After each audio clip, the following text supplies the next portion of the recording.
परम, ये देख तेरे लिए नया बल्ला लाया हूँ। अंग्रेजों का बनाया हुआ बल्ला है ये। अरे वाह बापू, क्या बात है। चल तू खेल, मैं तुझे गेंद फेंकता हूँ। ठीक है बापू।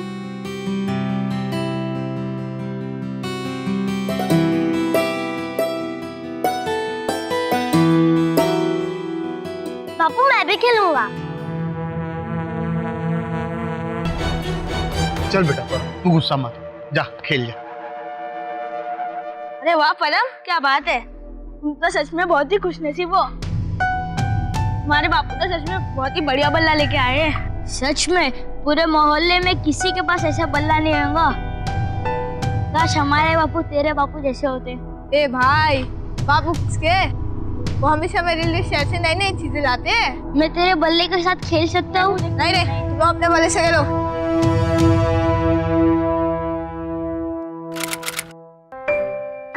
अब तुम यहाँ क्या कर रहे हो? अब तुम्हारा इस घर में कोई हक नहीं है। हमारे दुख में और दुख मत बढ़ाओ, समझे? जा यहाँ से। भैया आप खबरदार जो मुझे भैया कहा तो। बेटा, ये सही नहीं कर रहे हो। ये अनिल के भी तो पिताजी थे। एक बार आखिरी दर्शन तो करने दे दो। अब मुझे मत सिखाओ क्या सही है और क्या गलत। और यहाँ तमाशा मत करो, मेरे नौकरों को बुला के धक्के मार के यहाँ से बाहर निकाल दूंगा। क्या भैया, आपके साथ साथ ये हमारा भी घर है। अच्छा, तो तू ऐसे नहीं मानेगा। तो सामान लेके आओ। बेटा बेटा सुनो तो सही। परम बेटा, ये परम बेटा, ये सही नहीं कर रहे हो। परम,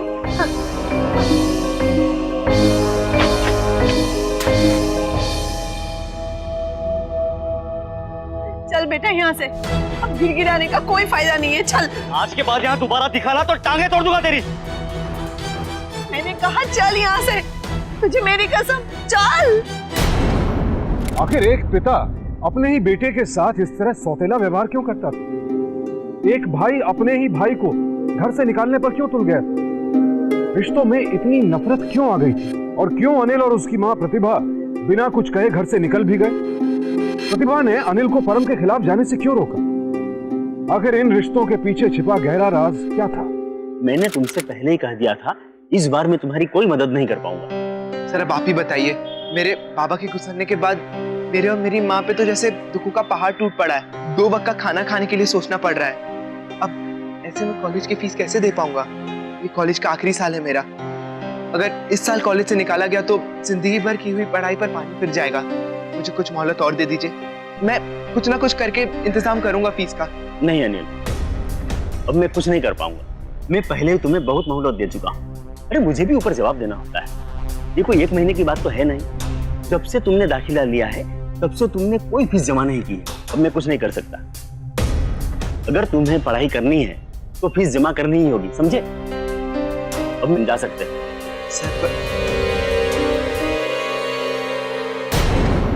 अरे मैं कुछ सुनना नहीं चाहता हूँ।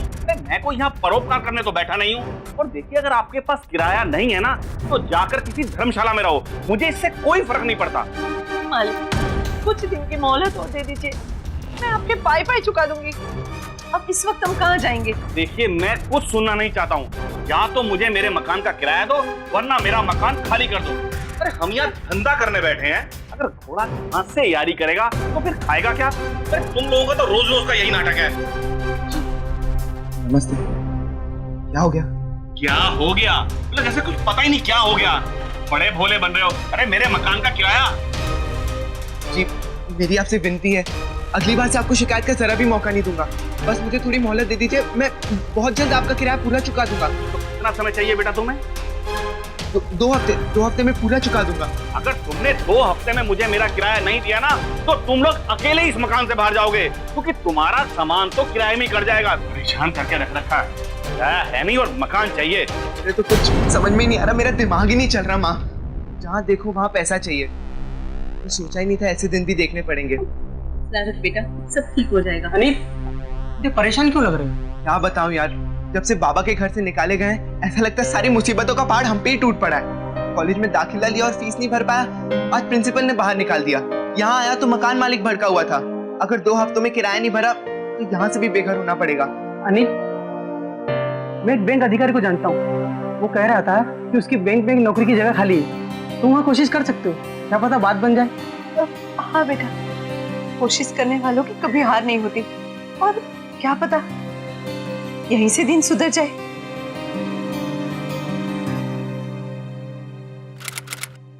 सॉरी बेटा, कल ही एक आदमी हमने काम पर रख लिया। साहब देख लीजिए, अगर और कुछ काम हो तो। देखो बेटा, कोशिश करते रहो, कोई ना कोई काम तो मिल ही जाए।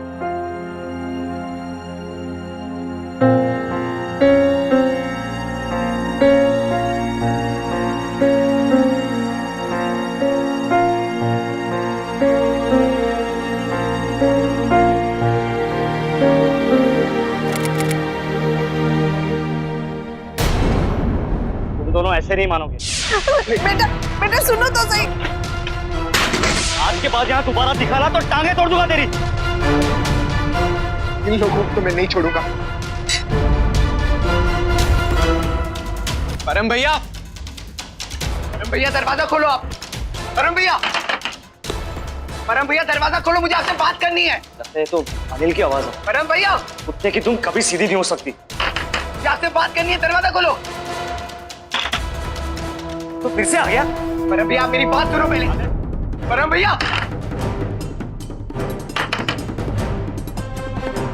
आप ऐसे नहीं मानोगे। मैंने और मेरी माँ ने आपका क्या बिगाड़ा था? आप यहाँ चैन से जी रहे हो और हमें वहां जीने में मुश्किल हो रही है। मैं छोड़ूंगा नहीं आपको।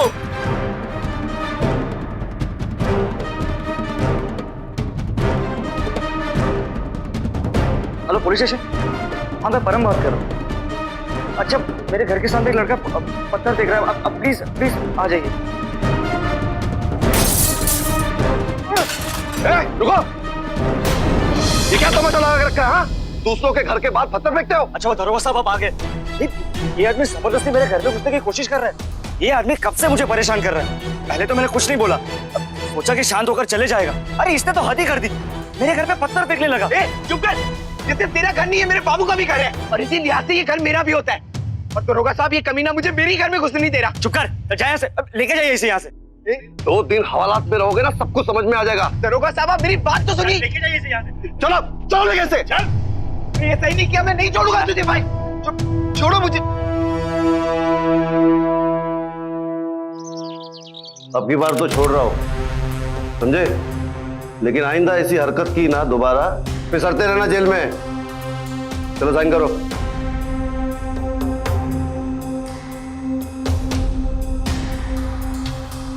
ले जाइए इसे। क्या सोच के किया तूने ये सब? अब यही दिन देखना बाकी था।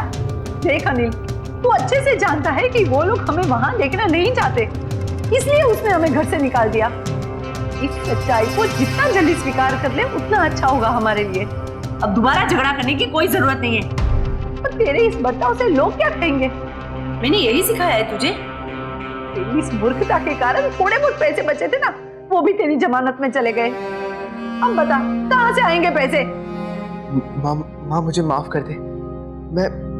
मैं कोई भी नौकरी ढूंढ लूंगा जल्द से जल्द, कोई भी, मतलब कैसी भी। माफ कर दे माँ।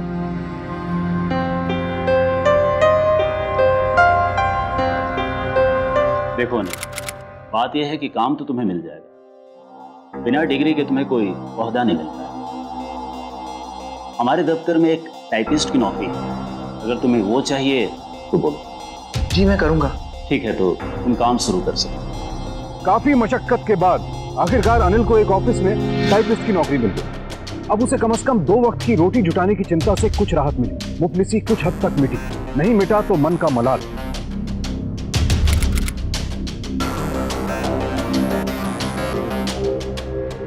इस बार भी कर्ज चुकाने के लिए अलग से पैसे नहीं बचा पाई, क्योंकि मकान मालिक को पैसे देना ज्यादा जरूरी है।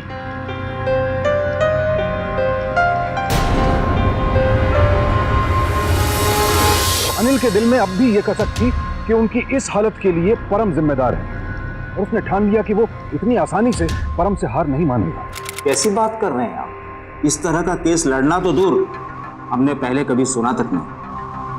किस बेस पर आप ये केस लड़ना चाहते हैं? कुछ भी तो नहीं है इसमें।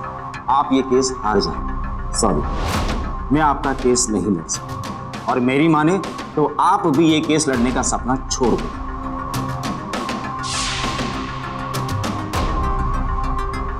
इंसाफ की तलाश में अनिल एक वकील से दूसरे वकील तक दरवाजे खटखटाता रहा, पर किसी ने उसका केस नहीं लिया। आप फिर से वही बात कर रहे हैं? मैं आपको बता चुका हूं कि मेरी एक ही रिक्वेस्ट है आपसे, एक बार इस पे नजर डाल के देख लीजिए। मैंने बड़ी मेहनत से ये सब फैक्ट्स और इन्फॉर्मेशन इकट्ठा की है। हो सकता है कि ये पढ़ने के बाद आपका नजरिया बदल जाए। अगर इसके बाद भी आप मना करते हैं तो मैं समझूंगा कि मैंने अपनी तरफ से पूरी कोशिश की, लेकिन किस्मत ने मेरा साथ नहीं दिया।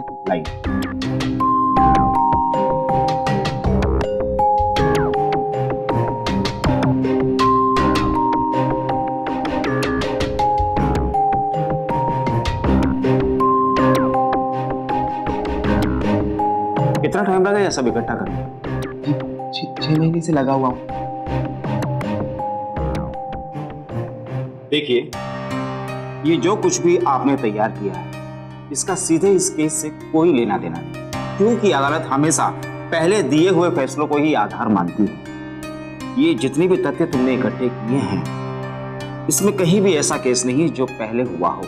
लेकिन वकील साहब, हर चीज कभी ना कभी तो शुरुआत होती है। आप एक बार कोशिश करके देखिए।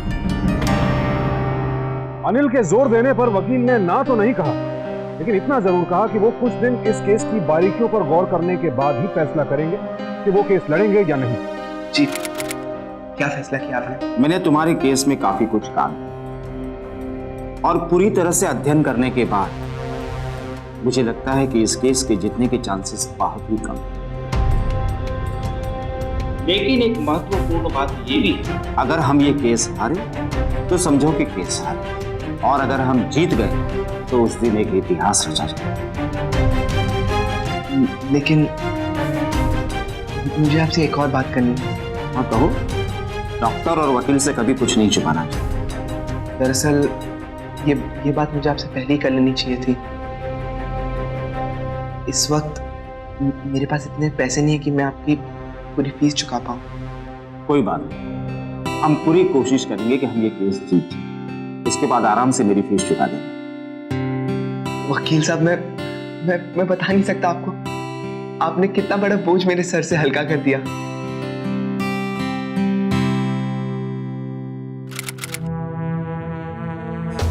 अच्छा तरीका निकाला है हमें परेशान करने, मगर बेवकूफ ये भूल गया कि ख्याली पुलाव हमेशा ख्यालों में ही पकते हैं, हकीकत में नहीं। इसको तो सबक सिखाना ही पड़ेगा। हे भगवान, ये लड़का यहाँ तक ले तो आया, पर पता नहीं आगे क्या होगा। घबराने की कोई बात नहीं, और वैसे भी आज पहली सुनवाई है, इसलिए दिमाग को दुरुस्त रखिएगा।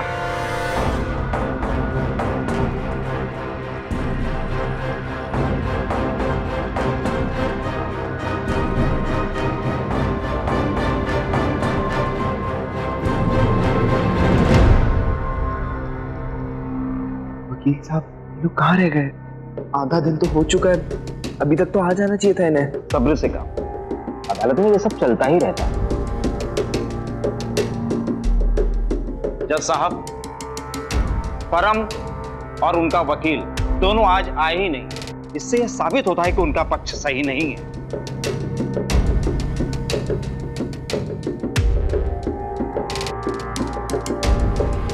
आज की अदालत यहीं पे मुलतवी की जाती है।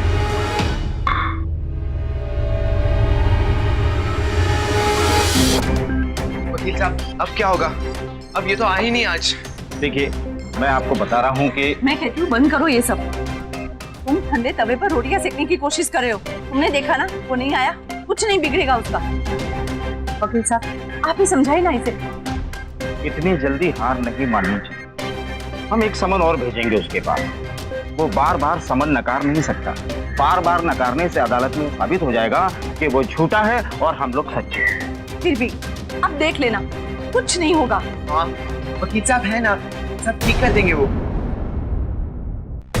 अरे हद हो गई है। अरे ये इंसान मानने को तैयार ही नहीं है।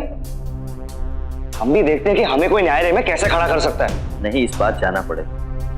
इस मामले को यही रफा दफा करना पड़ेगा, वरना ये लोग यूं ही परेशान करते रहे। अरे कैसी बात कर रहे हैं आप? अब हम क्या उनके हिसाब से चलेंगे? देखिए, न्यायालय में उनके पक्ष में कुछ होने वाला नहीं, और फिर हम कानून की नजर में क्यों बुरे बने। देखिए, अगली सुनवाई में मेरे हिसाब से हम लोगों को न्यायालय में जाना चाहिए। अनिल और उसकी मां को उनके ही घर से निकाल देने के बावजूद परम और उसका वकील इतने आश्वस्त क्यों थे कि उन्होंने कुछ भी गलत नहीं किया है? और आखिर वो मुद्दे क्या थे जिनके बिना पर अनिल ने परम को अदालत तक घसीटा था? कहाँ जा रहा है तू? मैं वकील साहब के यहाँ। कितनी बार तुझे समझाया, लेकिन तुझे एक भी बात मेरी समझ में नहीं आती ना। समझ में नहीं आता कि ये लड़का कब सुधरेगा। मुश्किल से 2 वक्त की रोटी मिली है, लेकिन नहीं, जब देखो तब नई मुसीबत मोल लेता है। माँ, क्यों गुस्सा कर रही हो?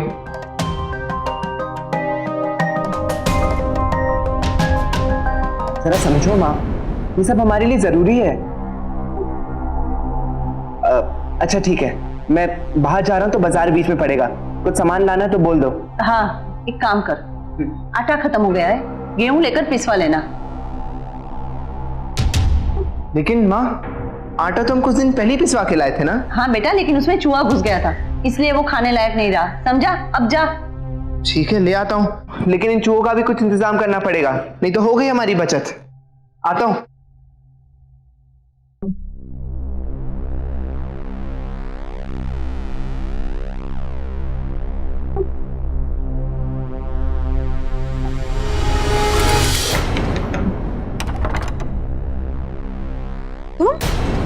तुम यहाँ पे क्यों आई हो? चली जाओ यहाँ से। रुकिए, मेरी बात तो सुनिए। लेकिन मुझे तुम्हारी कोई बात नहीं सुननी, चली जाओ यहाँ से। मैं आपके आगे हाथ जोड़ती हूँ, बस एक बार मेरी बात सुन लीजिए। ठीक है, अंदर आओ।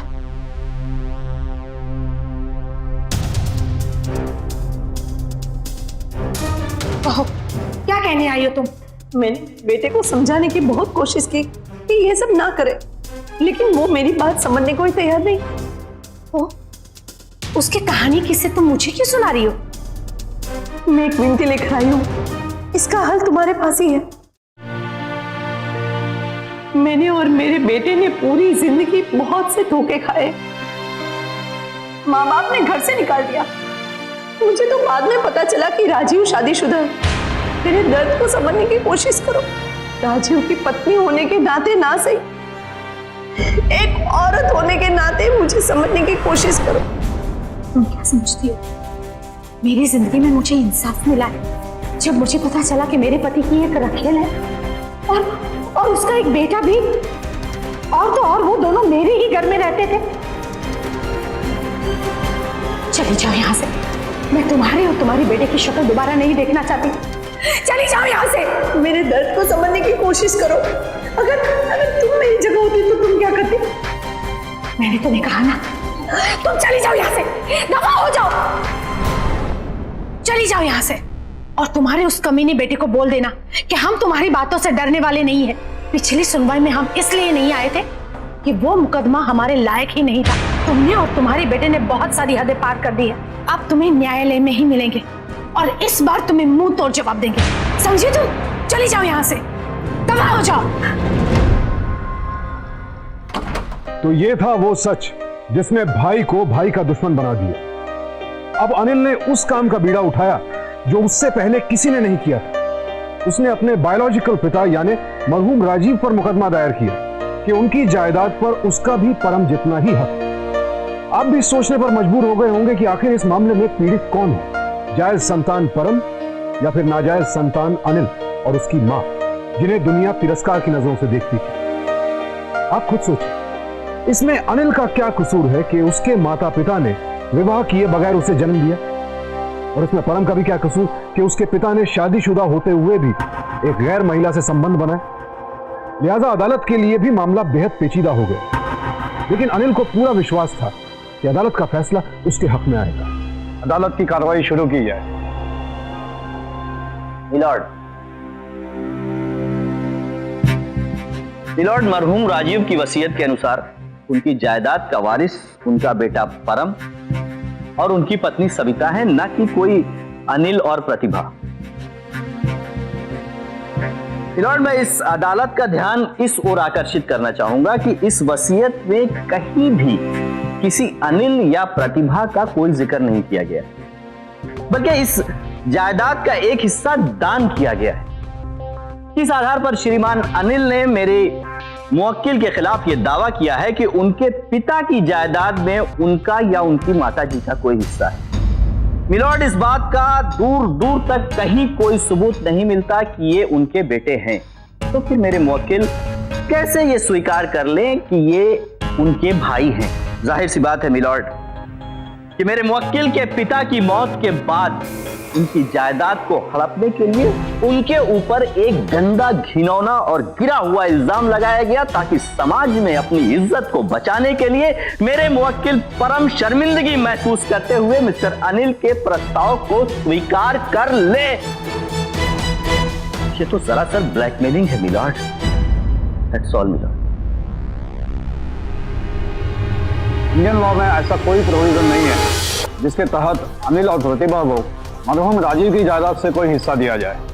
तो ये कोर्ट ये ऑर्डर देती है कि सविता और परम की जायदाद में उनके अलावा किसी का हिस्सा नहीं है। मैंने कहा था ना, कुछ नहीं होने वाला है। हो गई तसल्ली। अपनी बच्ची को इज्जत भी नीलाम कर दी। क्या जरूरत थी तुझे कचहरी में मुकदमा दायर करने की? मुझे अपने किए पे कोई पछतावा नहीं है माँ। मैंने जो किया वो सब सही किया, और इस कचहरी के फैसले से मैं हार नहीं मानने वाला। पता नहीं तेरे दिमाग में क्या चल रहा है। अपना हक हासिल करने के लिए अनिल किसी भी हद तक जाने के लिए तैयार, इसीलिए निचली अदालत का यह फैसला भी उसके संकल्प को डिगा नहीं पाया और उसने हायर कोर्ट में अपील करने का फैसला किया। हालांकि उसकी मां और उसका वकील दोनों इस बात के खिलाफ थे। उनका मानना था कि इस लड़ाई में समय और पैसे की बर्बादी के अलावा कुछ हासिल नहीं होगा, लेकिन अनिल अपने दर्द और तिरस्कार को इतनी आसानी से नहीं भूल सकता था, इसलिए उसने अंत तक लड़ने का फैसला किया। ये देखो माँ। क्या हुआ? अरे ये अनिल किस मिट्टी का बना है? सबके सामने इतनी बदनामी हो चुकी है इनकी, और अब तो न्यायालय ने भी अपना फैसला सुना दिया, और ये अनिल बाज नहीं आया। क्या कर दिया इसने ऐसा? इसने ऊपर वाली अदालत में दरखास्त दी है। उन दोनों को जितनी भी बेशर्मी की हदें पार करनी है ना, कर लेने दो बेटा। अगर थोड़ी सी भी शर्म होती ना, तो इतने सालों तक हमारे घर में बेशर्मों की तरह नहीं पड़े रहते दोनों। तो बेटा अब होगा क्या? होगा क्या? आसमान की तरफ देखकर फूंक रहे हैं, फूंक तो उनके मुंह पे गिरेगा ना। माय प्राचीन हिंदू लॉ के अनुसार बिना शादी किए साथ रहने वाली स्त्री और उसकी संतान जो काफी लंबे समय तक एक साथ रहे हो, वो उस संपत्ति की उतनी ही अधिकारी है जितना कि एक शादीशुदा औरत और उसकी संतान। इसीलिए जज साहब, मेरे मुवक्किल अनिल को उनके बायोलॉजिकल पिता राजीव की जायदाद से इस आधार पर हिस्सा मिलना चाहिए कि उनकी माताजी प्रतिभा देवी एक ही घर में एक ही छत के नीचे काफी लंबे समय तक साथ में रहते थे, और जब तक राजीव जिंदा थे बाकायदा अनिल उनका बेटा बनकर ही रहता था। मिलॉर्ड, हमारे हिंदू समाज में पति पत्नी का रिश्ता बड़ा ही पवित्र रिश्ता होता है, एक अटूट बंधन होता है। औरत और मर्द अगर बिना शादी के साथ में रहते हैं तो उस रिश्ते को समाज में स्वीकृति नहीं मिलती। मिलॉर्ड, समाज में हर व्यक्ति अपने व्यवहार और कामों के लिए स्वतंत्र है। इसी के आधार पर उसके अच्छे और बुरे कर्मों के लिए वो खुद जिम्मेदार होता है। समाज में एक ऐसी औरत जो बिना शादी के किसी मर्द के साथ रहती हो, उसे रखेल कहा जाता है, और उसकी संतान को समाज में पिता का नाम नहीं।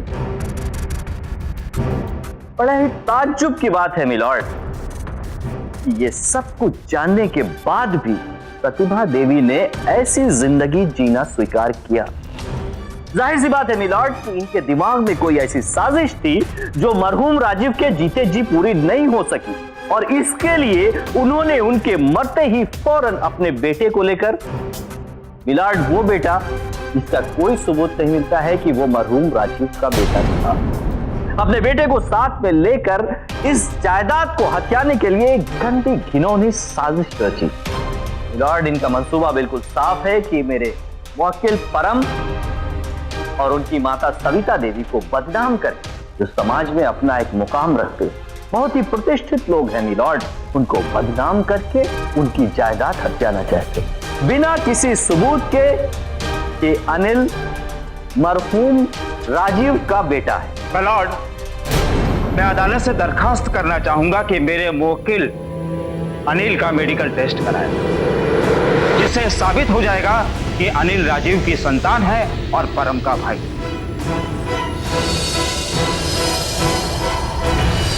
ये अदालत की हुक्म देती है कि अनिल का मेडिकल टेस्ट करवाया जाए ताकि ये पता चले कि ये मरहूम राजीव का बायोलॉजिकल बेटा है या नहीं, और इसी रिपोर्ट के आधार पर केस आगे चलेगा। आज मेडिकल साइंस ने काफी तरक्की कर ली। डीएनए जांच द्वारा खून के रिश्तों की पुष्टि आसानी से की जा सकती है, लेकिन जिस वक्त यह केस दायर हुआ था उस वक्त डीएनए मैपिंग नाम की कोई चीज थी ही नहीं। सिर्फ खून की जांच द्वारा अंदाजा लगाया जा सकता था और यह विधि भी 100% मान्य नहीं थी। बहरहाल अनिल की मेडिकल जांच करवाई गई और रिपोर्ट्स अदालत में पेश की गई।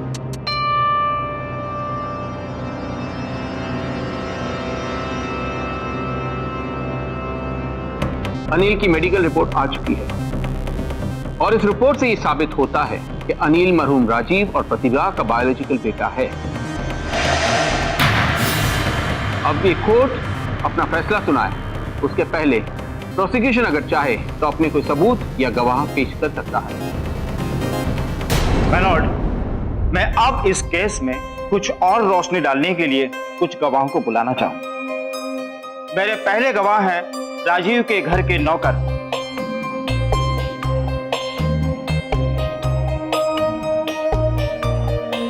ये बताइए कि आप कब से राजीव के घर में नौकर हैं? तकरीबन मुझे 20 वर्ष हो गए। अच्छा, ये बताइए अनिल और प्रतिभा कब से राजीव और सविता के साथ रहते हैं? जब से इनके घर में आया हूँ तब से इन सबको एक साथ देखा। इसका मतलब ये हो गया कि 20 बरस हो गए आपको इनको साथ में रहते देखते हुए। जी आप जा सकते। जज साहब, ये साबित हो जाता है कि अनिल और प्रतिभा दोनों एक ही घर में एक ही छत के नीचे रहते थे।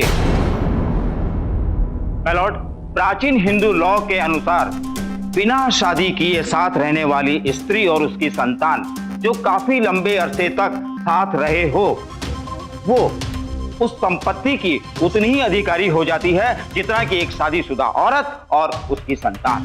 मिलॉर्ड, इसीलिए मेरे मुवक्किल अनिल को बायोलॉजिकल पिता राजीव की जायदाद से इस आधार पर हिस्सा मिलना चाहिए कि अनिल की माताजी प्रतिभा देवी काफी लंबे अरसे तक उनके साथ रहती थी।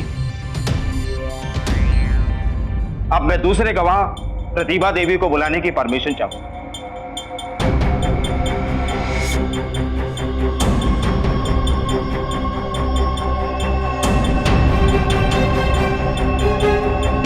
प्रतिभा देवी, आप राजीव से पहली बार कब और किस हालात में मिली, और जब आप मिली तो क्या आप जानती थी कि राजीव शादीशुदा? जज साहब, मैं राजीव को पहली बार एक बस स्टॉप पे मिली थी।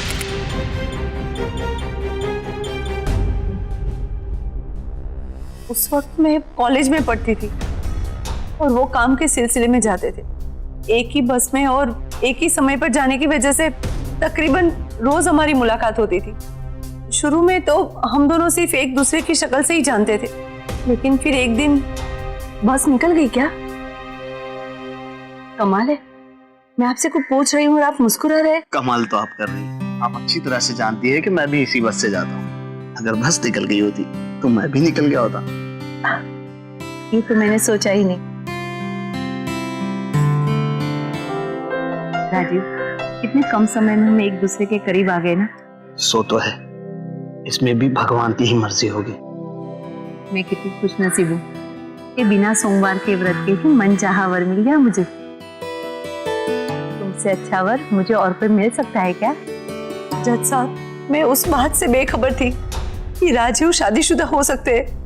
मैंने उसके साथ जिंदगी बिताने के सपने देखे थे, लेकिन जब सच्चाई पता चली तब बहुत देर हो चुकी थी। राजीव, तुमने मुझे धोखा दिया है। तुमने मुझे ही नहीं, अपनी पत्नी को भी धोखा दिया है। मैंने तुम्हें क्या समझा था और तुम क्या निकले?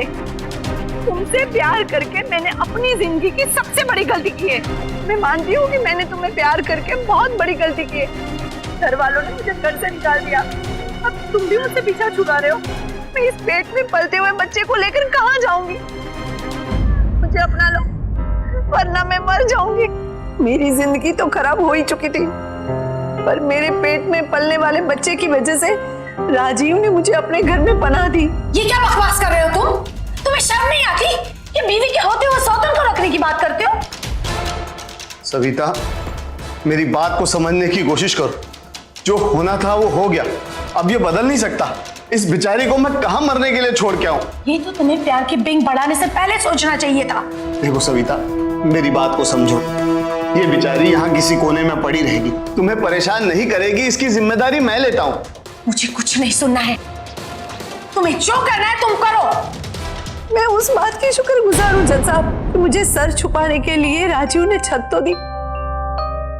हालांकि समाज में मेरी कोई इज्जत नहीं थी, पर ये सोच के सब्र भी कर लेती थी कि कम से कम मेरे बच्चे के सर पे उसके बाप का साया तो रहेगा। और उस दिन से ये बेशर्म औरत मेरे घर में रह रही है जज साहब। आपको जो कुछ भी कहना है विटनेस बॉक्स में आकर कहिए।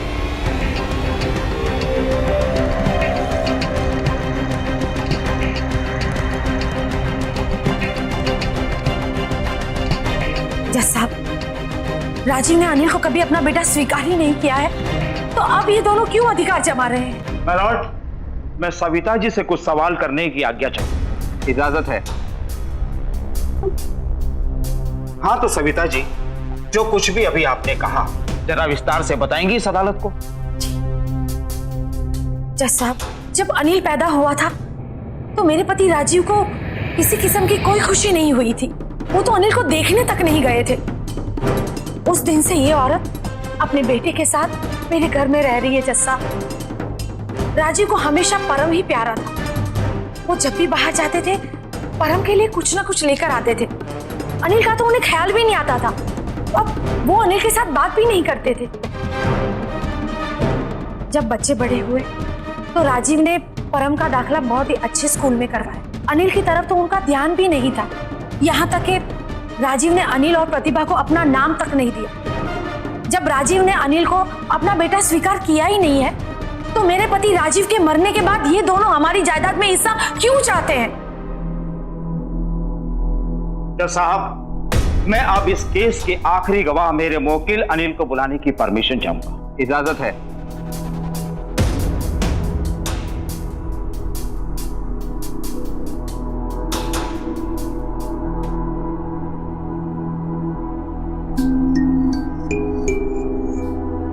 अनिल जी, सविता जी ने जो कुछ भी कहा क्या वो सच है? जी, उन्होंने जो कुछ भी कहा सब सच है। जज साहब, मैं जो कुछ भी कह रहा हूँ सब सच और सोच समझ कर कह रहा हूँ।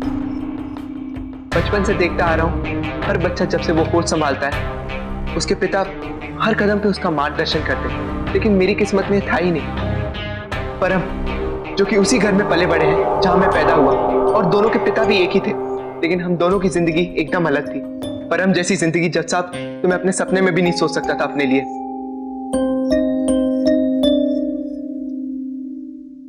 बच्चे का नाम? अनिल। बच्चे के पिता का नाम?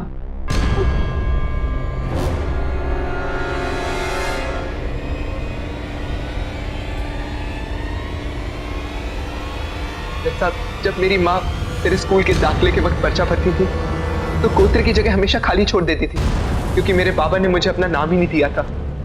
इस कारण मुझे बहुत तिरस्कार सहना पड़ता था। अरे अनिल, तुम्हारे बापू का नाम क्या है? मेरे बापू का नाम राजीव है। चल झूठा, तो परम के बापू है। अच्छा, तो इसके बापू कौन है? ये तुझे पता ही नहीं, इसके बापू तो है ही नहीं। अच्छा, मर गए क्या? खबरदार जो मेरे बापू को ऐसा बोला तो। अरे तो सही तो कह रहे, अगर तेरे बापू रहते हैं मुझे लेने आते ना। और आज तक तुम्हारे बापू को हमने देखा भी नहीं है। चल, वो झूठा है।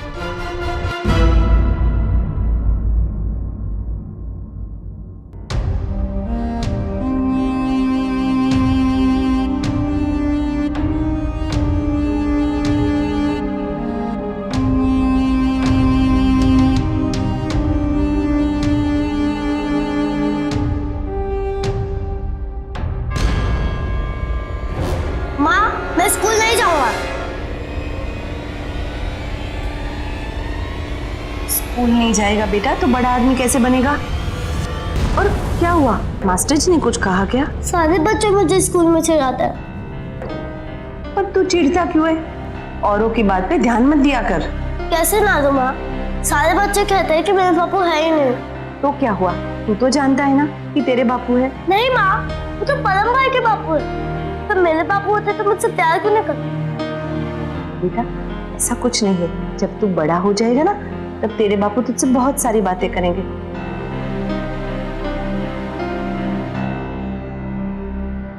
मिलॉर्ड, मैं मिस्टर अनिल से कुछ सवाल करने की इजाजत चाहता हूं। हाँ तो मिस्टर अनिल,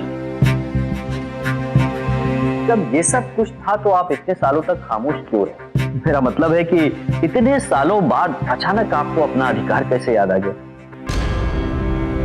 मिलॉर्ड, इतने सालों बाद अचानक उस दिन, जिस दिन इस परिवार के मुखिया का देहांत होता है, वो इस दुनिया से जाता है और पूरा परिवार शोक में डूबा हुआ है, इनको अचानक अपना अधिकार याद आता है और वो अधिकार मांगने के लिए यहाँ चले आते हैं। मिलॉर्ड, मैं इनसे आज ये जानना चाहता हूँ कि जब इनके पिताजी जिंदा थे तो उन्होंने उनकी जिंदगी में सारी दुनिया के सामने अपना अधिकार क्यों नहीं मांगा?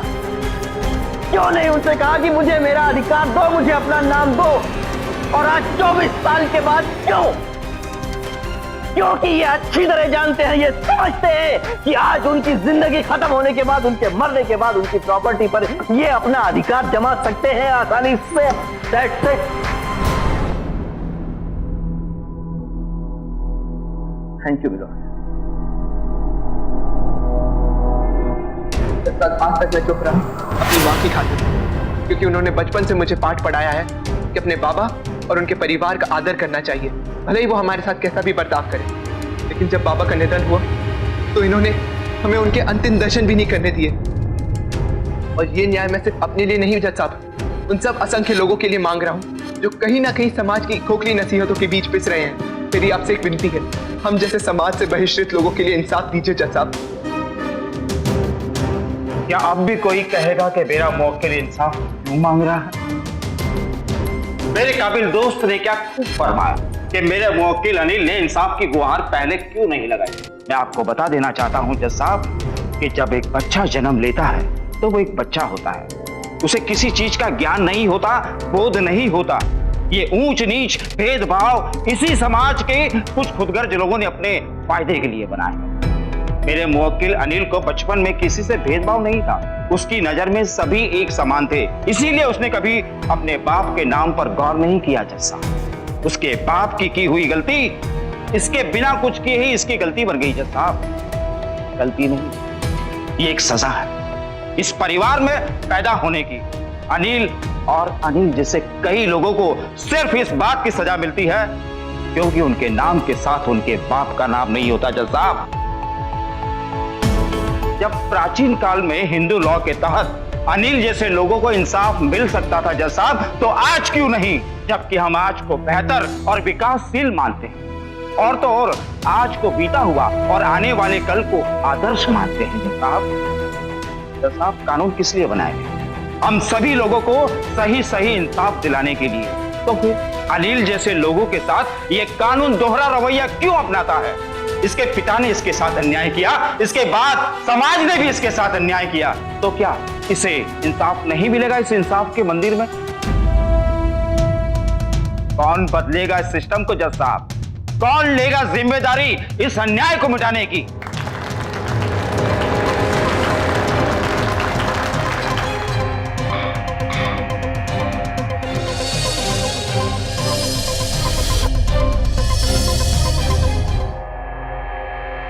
क्योंकि राजीव और प्रतिभा विवाहित नहीं थे, लेकिन जैसे कोर्ट में साबित हो चुका है, वो दोनों 20 साल से भी ज्यादा एक ही छत के नीचे एक साथ रहे हैं। और अनिल की मेडिकल रिपोर्ट से यह भी पता चलता है कि अनिल राजीव और प्रतिभा का बायोलॉजिकल बेटा है। इन सब बातों को गौर करते हुए कोर्ट ये फैसला सुनाती है कि राजीव और प्रतिभा को पति पत्नी माना जाए और अनिल को परम की जायदाद से आधा हिस्सा दिया जाए।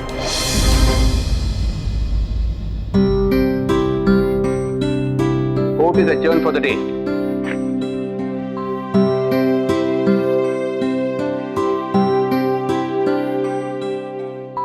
वकील साहब, ये आपके बिना मुमकिन नहीं था। आपने सच कहा था, आज आपने इतिहास रच दिया। बेटा ये सब आपकी सच्ची लगन का नतीजा। भगवान आपकी रक्षा करे। जिस हिंदू लॉ के तहत अनिल को जीत हासिल हुई वो उस समय कुछ ही प्रदेशों में जैसे कि उड़ीसा और पश्चिम बंगाल में लागू था। अनिल की जीत एक उदाहरण है, एक सबक है राजीव जैसे लोगों के लिए जो अपनी कामनाओं में बहते वक्त ये नहीं सोचते कि किसी का जीवन बर्बाद हो सकता है। और अनिल की मां जैसी महिलाओं के लिए एक सीख है जो सच्चाई जाने बिना प्यार के भंवर जाल में फंस जाती है। अनिल की लड़ाई सिर्फ जायदाद पाने के लिए नहीं थी, बल्कि अपनी जायज पहचान पाने के लिए थी, अपनी मां को राजीव की पत्नी का हक दिलाने के लिए थी। अदालत में बहस के बाद जो परिणाम सामने आया उसने अनिल के वकील की बात सच साबित कर दी। ये केस जीतकर अनिल ने इतिहास रच दिया और इसी की वजह से आगे चलकर अनिल जैसी कई संतानों को अपनी पहचान मिली। इस केस ने एक और इतिहास रचा। इसकी वजह से उत्तराधिकार कानून की नए तरीके से व्याख्या की गई। अनिल की जागरूकता और उसके जुझारू जज्बे को हमारा सलाम। अब मैं सुशांत सिंह आपसे विदा लेता हूं। कल फिर मुलाकात होगी एक और ऐसी ही प्रेरक सत्य कथा के साथ। देखते रहें सावधान इंडिया, 100 दिन 100 फाइट बैक्स।